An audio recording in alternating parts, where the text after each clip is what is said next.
JD Lakshminarayana గారు చాలా మంచి వ్యక్తి, మంచి భావాలు ఉన్న వ్యక్తి. ఒక అఫీషియల్గా ఒక ఐపీఎస్ సివిల్ సర్వీస్లో కేడర్ నుంచి వచ్చారు, రకరకాల అనుభవం ఉంది. సో ఆయనకి సమాజం మీద ఒక తపన ఉంది ఏదో చేయాలని.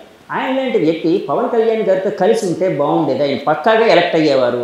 ఆయన రిప్రజెంటేషన్ పార్లమెంట్లో కావచ్చు, అసెంబ్లీలో కావచ్చు పక్కాగా ఉండేది. అది బాగుండేది, ఆయనకి బాగుండేది, ఆయన అభిప్రాయాలు ప్రజెంట్ చేయడానికి కూడా బాగుండేది అని చాలామంది అన్నారు సార్. దీని మీద మీరు ఎప్పుడైనా జనసేన నుంచి వచ్చేసిన తర్వాత ఎప్పుడైనా రిగ్రెట్ అయ్యారా? ఏమీ రిగ్రెట్ లేదు. ఈసారి అసెంబ్లీలో నేను పవన్ కళ్యాణ్ గారు ఇద్దరు అక్కడ కలుస్తాం. పక్కన అండి కలిసి మాట్లాడుకుంటాం. పక్క మీ విజయం మీద మీరు డెఫినెట్గా I'm going to be MLA this time. ఎన్నిక అవుతాను సార్. అవును, ఇప్పుడు ఎమ్మెల్యే అంటున్నారు. మొన్నటి వరకు మీరు విశాఖపట్నం ఎంపీగా కూడా పోటీ చేస్తానన్నారు. మరి ఏంటి సార్ ఇప్పుడు అది ఏమైనా పక్కన పెట్టారా ఏంటి? ఎందుకంటే ఎక్కడే పోటీ చేయాలన్నది నేను నిర్ణయించాను, అది పార్టీ నిర్ణయిస్తాను. పార్టీ నన్ను ఎమ్మెల్యేగా ఇక్కడ నార్త్లో కంటెస్ట్ చేయమని అడిగారు, చేస్తాను. కానీ ఇప్పుడు పార్టీ అంటోంది మీరు ఎంపీగా కూడా నిలబడండి అన్నది ఆ కమిటీ ఏదైతే ఉందో వాళ్ళు నా మీద మాట్లాడుతున్నారు. సో దాని విషయం కూడా నేను ఒక నిర్ణయం తీసుకోవాలి త్వరలో. ఓకే ఎంపీ కూడా మీరు కంటెస్ట్ చేయండి, అక్కడ గతంలో మీరు కంటెస్ట్ చేశారు, తర్వాత మన క్యాండిడేట్లు 4-5 ఉన్నారు అక్కడ ఈసారి విశాఖ బరిలో. కాబట్టి మీరు ఎంపీగా కంటెస్ట్ చేస్తే ఆ రెండు కూడా ఒకే symbol, MP symbol MLA symbol కూడా ఒకటే, వాళ్ళు ఈవీఎంల్లో యూజ్ చేయడానికి కూడా ఉంటుంది. కాబట్టి అడ్వాంటేజ్ మన వాళ్ళకి వెళ్ళొచ్చు అని కూడా మా పార్టీ వాళ్ళు అంటున్నారు. చూడాలి, అగైన్ ఒక మీటింగ్ ఉంది మాకు, ఆ మీటింగ్ తర్వాత నిర్ణయిస్తారు. మీకు ఏదైనా సింబల్ కేటాయించారా సార్? మా symbol torch light. Torch light torch bearer లాగా ఉంటారు. టార్చ్ బేరర్కి టార్చ్ ఇచ్చి మేము దారి చూపిస్తాం, వెలుగు చూపిస్తాం.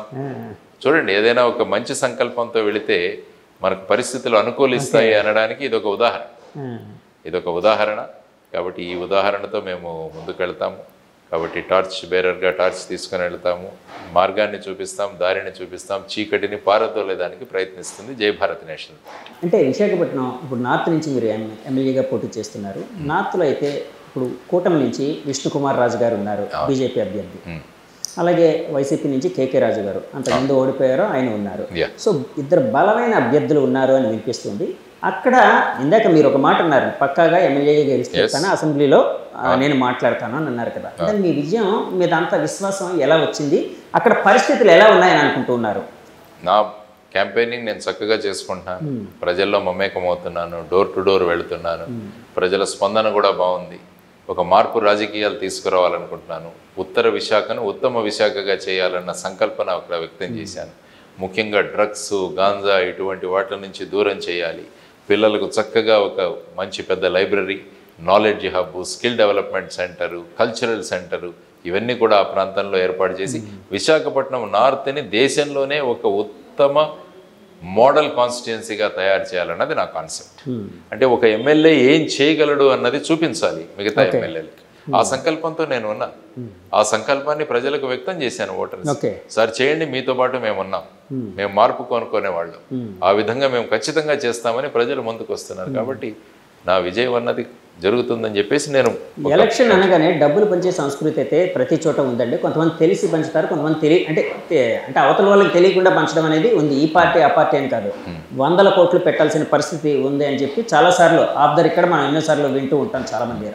మీరు డబ్బులు ఖర్చు పెట్టి అవతల వాళ్ళు ఒక చైతన్యం తేవడానికి ఇచ్చేస్తున్నారా, లేకపోతే ఎలాంటి ప్రయత్నం చేస్తూ అవతల వల్ల చైతన్యం రగించడానికి చేస్తున్నారు? మా పార్టీ బేసిసే జీరో బడ్జెట్ పాలిటిక్స్, డబ్బులు పంచే ప్రసక్తే లేదు. మేము మాకున్న అభిమానాన్ని పంచుతాం వాళ్ళకి, మేము ఏం చేస్తాము అన్న విషయాలను పంచుతాం వాళ్ళకి, మేము ఏ విధంగా కాన్స్టిట్యుయెన్సీని, నియోజకవర్గాన్ని ముందుకు తీసుకువెళ్తాము అన్నది పంచుతాం. ఆ తర్వాత వచ్చేసి నిరుద్యోగ సమస్యని ఏ విధంగా తీరుస్తామో అన్నదాన్ని పంచుతాం. జంతర్ మంతర్లో ఆందోళన చేశాం, మేము అక్కడ సెమినార్లు కండక్ట్ చేశాము, ఇక్కడ ప్రతి ప్రాంతంలో కూడా మేము దీని గురించి మాట్లాడుతున్నాం. మరి ఇవన్నీ అవుతుంటే మరి ఏమి పట్టినచ్చు ఉన్నది ఈ పార్టీలు? మళ్ళీ వాళ్ళతోనే వెళ్ళి పొత్తు పెట్టుకుంటున్నారు. మరి ఏమీ చేయలేదని అడగట్లేదు. ఏమైంది రాష్ట్రం ఫైనల్గా? ఇప్పుడు 12-13 లక్షల కోట్ల అప్పుల్లో ఉన్నదట. మరి ఏం చేశారు మీరు? ఇంతకుముందు రాజధాని లేదు, పోలవరం లేదు, రైల్వే జోన్లు లేవు, విభజన హామీలు లేవు. మరి ఒకరి మీద ఒకరు ఉచితాలు మేము వాళ్ళు ఒకరికి ఇస్తే మేము ముగ్గురికి ఇస్తాం, వాళ్ళు 5,000 ఇస్తే మేము 10,000 ఇస్తాం, ప్రతి మహిళకు మేము 1,800 రూపాయలు ఇస్తాం అన్న ధోరణిలో వీరు వెళుతున్న ఈ సందర్భంలో ఏదో ఒకటి మనం చేయాలన్నది అందరికీ అర్థం అవ్వాలి. అంటే ఒకవేళ మీరు అధికారంలోకి వస్తే అనుకోండి, వస్తే ఉచితాలు ఇలాంటివన్నీ తీసేస్తారా అండి? సంక్షేమం ఉంటుంది, ఉచితాలు సంక్షేమం. అంటే సంక్షేమానికి ఉచితానికి తేడా ఏంటంటే ఏ విధంగా? అంటే సంక్షేమం అంటే ఏమవుతుందంటే ఆ డబ్బులు ఏవైతే ఖర్చు పెట్టామో దానివల్ల సమాజానికి ఉపయోగం అవ్వాలి. ఉచితం అంటే ఏమవుతుందంటే డైరెక్ట్గా ఒక వ్యక్తికి, ఫర్ ఎగ్జాంపుల్ మీరు 45 సంవత్సరాల వయస్సు పూర్తి అయ్యి మీరు సామాజిక వర్గానికి చెందితే మీకు 15,000 రూపాయలు, అది ఉచితం. అదే నేను ఒక ఫ్యాక్టరీ పెడతాను, ఆ ఫ్యాక్టరీలో మీకు ఉద్యోగం ఇస్తాను. అంటే ఉచితాలు అనేవి వ్యక్తి స్వార్థం, వ్యక్తి స్వార్థం అనేది సమాజ స్వార్థం, సమాజానికి సమాజ సేవ. For example rural employment guarantee scheme ఉంది, నరేగా గ్రామీణ ఉపాధి హామీ పథకం. దానివల్ల ఏమవుతుంది, గ్రామాల్లో వచ్చేసి పూడికలు తేవుతాయి, చెక్ డ్యాములు కట్టబడతాయి, స్కూళ్ళు కట్టబడతాయి.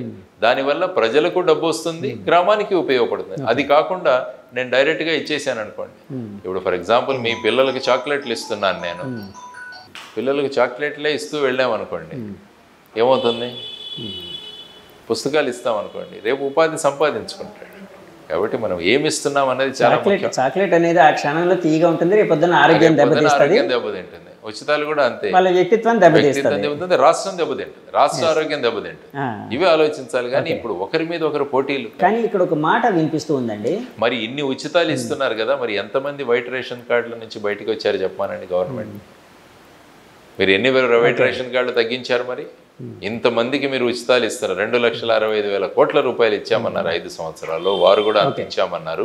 మరి ఎన్ని వైట్ రేషన్ కార్డులు తగ్గాయి? వైట్ రేషన్ కార్డులు పెరుగుతున్నాయి రాష్ట్రంలో, అంటే పేదరికం పెరుగుతున్నట్ట. మరి ఈ డబ్బులు ఎక్కడికి వెళుతున్నాయండి? ప్రభుత్వం ఇవన్నిటి కూడా ఇవ్వాలి, మరి సమాధానం ఇవ్వాలి. మేము ఉచితాలు ఇస్తున్నాం, సంక్షేమం చేస్తున్నాం, ఇదే అంటే దాని ఎఫెక్ట్ రావాలి కదా, మరి దాని గురించి మాట్లాడగలగాలి ప్రభుత్వం. సంక్షేమం ఎప్పుడు కూడా ముందుకు ఉండాలి.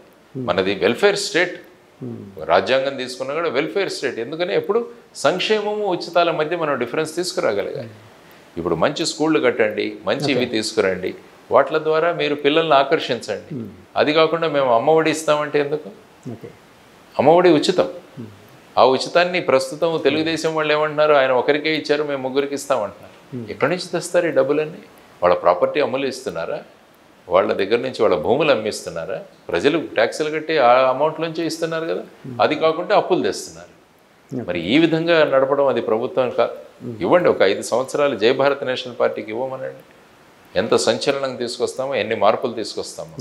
సార్, నాకు బయట ఒక మాట చాలాసార్లు వినిపించిందండి కొంతమంది ద్వారా, జేడి లక్ష్మీనారాయణ గారు యాక్చువల్గా రాజకీయాల్లోకి వచ్చింది సీఎం అవడం కోసం.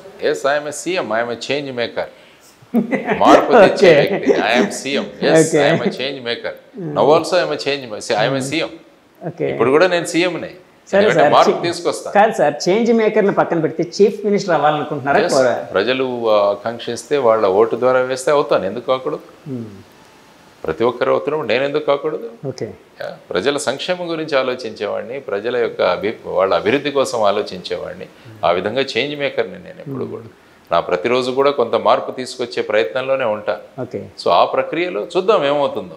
ఈ రాజకీయ బ్యాటిల్లో ఎక్కడి వరకు వెళ్తామో చూద్దాం. స్టేట్ వరకే ఆపారు, ఎందుకు కేంద్రం ఢిల్లీకి ఎందుకు తీసుకెళ్ళట్లేదు నన్ను? అంటే సీఎం కాస్త పిఎం అని prime mover. Now I'm also I'm PM, prime mover. ముందు తీసుకువెళ్ళేవాడు, now I'm CM, I'm also PM. Okay sir, ఫైనల్గా చెప్పండి, ఇప్పుడు రాజకీయ పరిస్థితుల్లో మన రాష్ట్రంలో ఆంధ్రప్రదేశ్లో ఏ పార్టీ ఎన్ని స్థానాలు గెలిచే అవకాశం ఉందని? అది 13 జూన్ 4 ఆలోచన. అంటే మీకు ఒక అవగాహన ఉంటుంది కదా, దానికోసం అడుగుతున్నాను. ఎన్ని గెలవచ్చు? సరే సార్, స్ట్రైట్గా అడుగుతున్నాను సార్, టీడీపీ, జనసేన, బీజేపీ కూటమి ఎన్ని గెలవచ్చు? జై భారత్ నేషనల్ పార్టీ అధికారంలోకి వస్తుంది, ఇంత మాత్రం. వైసీపీ ఎన్ని గెలవచ్చు సార్? జై భారత్ నేషనల్ పార్టీ అధికారంలోకి వస్తుంది. Yes, that is my reply. Sir, అంటే నాకు ఒకటి అనిపిస్తూ ఉందండి, యాక్చువల్గా రాజకీయ నాయకులకి లౌక్యం ఎక్కువ కావాలంటారు. సో ఆ లౌక్యం ఎక్కువగా మీకు అలవడింది. నేను కాన్ఫిడెన్స్తో వెళ్తాను, ఐఎమ్ ఆల్వేస్ కాన్ఫిడెంట్. మరి మనలో మనకు కాన్ఫిడెన్స్ లేకుంటే మనం ఎందుకు ముందుకెళ్ళాలని నేను అడుగుతాను. వాళ్ళు వైనాట్ 175 అన్నప్పుడు, వైనాట్ 160 అన్నప్పుడు వైనాట్ వి అంటాను నేను. Why not Jai Bharat national party. Okay sir, thank you అండి, thank you very much sir. ఇప్పుడు ఆపరేషన్ లేకుండానే మోకాళ్లకు ప్లాస్మా ట్రీట్మెంట్, మీ ఆర్థోపెడిక్ సమస్యలన్నిటికీ రోబోటిక్ టెక్నాలజీ ద్వారా తక్కువ ఖర్చుతో శాశ్వత పరిష్కారం, ఫ్రీ కన్సల్టేషన్, ప్రతి ట్రీట్మెంట్ పై 20% డిస్కౌంట్. ఈ ఆఫర్ కొద్ది రోజులు మాత్రమే, త్వరపడండి. V9 hospitals, 9281465842.